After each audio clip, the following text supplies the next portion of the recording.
Welcome to Tarot Tuesday for the week of December 23rd. This is for Pisces. Pisces, we are at the end of the year. We're in Capricorn season and we're going hard on the Capricorn. We have the sun is there, Mars is already there. Tomorrow we will have Venus jumping into Capricorn as well.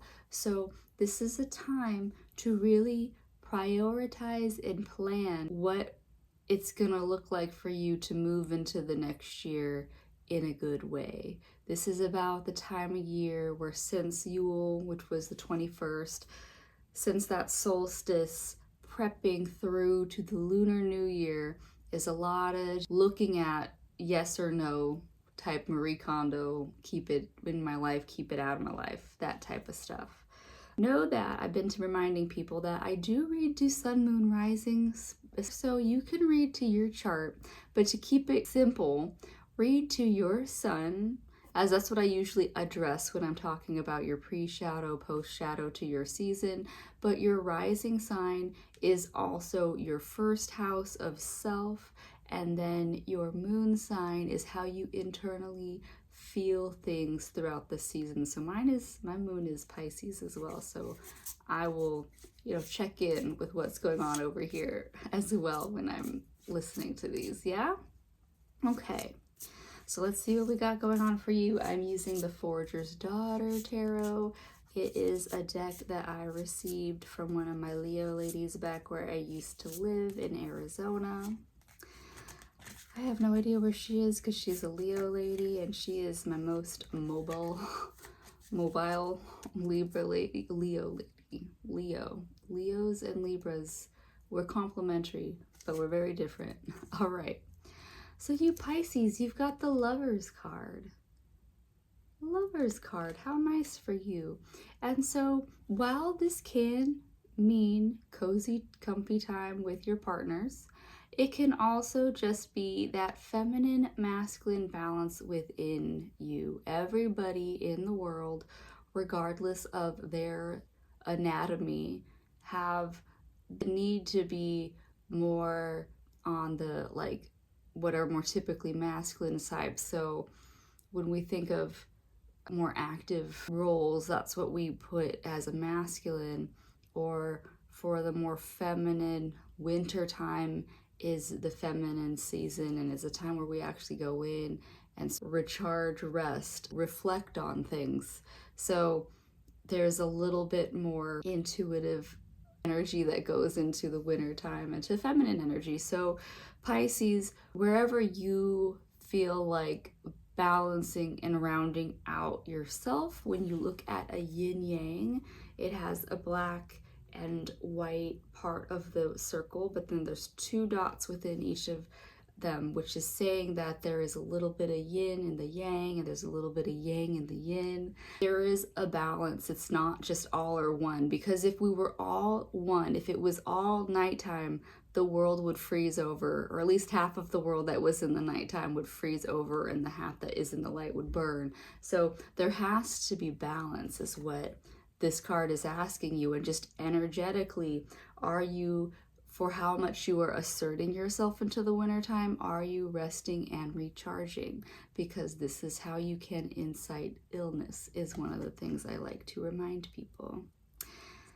Because you have judgment in the past. And so this is saying that in the past, you might have come off really headstrong. You might have been gung-ho, charging for something. And don't put judgment on how you've carried yourself up to this point. All you have control over is this very present moment. So once we let past judgments or future worries seep in too much, then that will muddy the present moment. So Pisces, don't live in any kind of judgment of others either. Don't live in any judgments of you and your whatever you did. Don't be your harshest critic. Just be here in the moment. Yeah?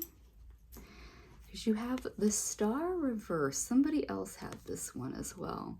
And so Star reversed is saying that this holiday season, maybe you don't need to be, and you don't want to be, center of attention. This is saying that you can be on, like, you know, background parties. And if you don't want to go to holiday parties, just don't go. You don't have to. Nobody is forcing you to. It is nice to, you know, have the moment, because the purpose, the reason of the season is to connect with that family and community that you have year round. And so this little Pisces is digging. What are you digging for, buddy? That's where this moody little man is, his little star moment. Take it where you need it, Pisces. If you do need to take the floor in any situation, that's on you, but just watch your energy levels, because there's a lot of judgment and that whole balance that needs to also come into play. So if you're going to even like a meeting or something, I don't know why anybody would be having aggressive, weird meetings this week. That is just rude. But say you're going into a meeting and you know that there's a few people that like to push your buttons there. If you can't just say fuck off, especially this week, then just watching that energy level of balancing, listening, and jumping in, that type of energy. The outcome is Four of Pentacles, which that is the one thing that is tying us back into this season, which Capricorn is asking us to really prioritize what we need to get going and rolling for next year. And Four of Pentacles is also just reminding you that while it's the holiday season and there might be juggling around or like just throwing money into nothingness, into a sea of capitalism, you want to be able to save or think about, plan budgeting. January is going to come around and we're all going to get our like IRS crap in the mail. So Pisces, do whatever is good for you in resting and recharging, but also, yeah, it's like, watch that budget. It's been a thing this season. That's just what it is. Yeah. All right, well, that's what I have for you, Pisces. Happy holidays, happy Capricorn season, and I'll see you next week. Bye.